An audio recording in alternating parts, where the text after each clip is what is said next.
অস্ট্রেলিয়ার পোরেপানকা শহরে বন্দুকধারীর গুলিতে দুজন পুলিশ কর্মকর্তা নিহত হয়েছেন। এছাড়া আহত হয়েছেন আরও একজন পুলিশ কর্মকর্তা। স্থানীয় সংবাদ মাধ্যমের বরাতে এ তথ্য জানিয়েছে সংবাদ মাধ্যম বিবিসি।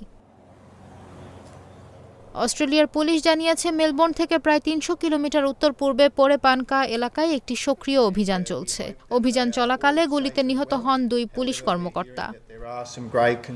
এ ঘটনায় অভিযান চালানো কয়েকজন কর্মকর্তাকে নিয়ে গভীর উদ্বেগ রয়েছে। তবে ফেডারেল পুলিশ কমিশনার এ তথ্য সরাসরি নিশ্চিত করেননি।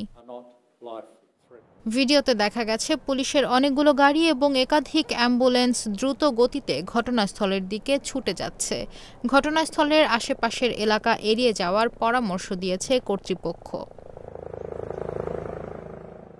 অস্ট্রেলিয়ায় বন্দুক সহিংসতা বা এ সংক্রান্ত অপরাধ তুলনামূলক বিরল বলা যায়। কড়া অস্ত্র নিয়ন্ত্রণ ব্যবস্থার ক্ষেত্রে বিশ্বের মধ্যে দেশটি অন্যতম।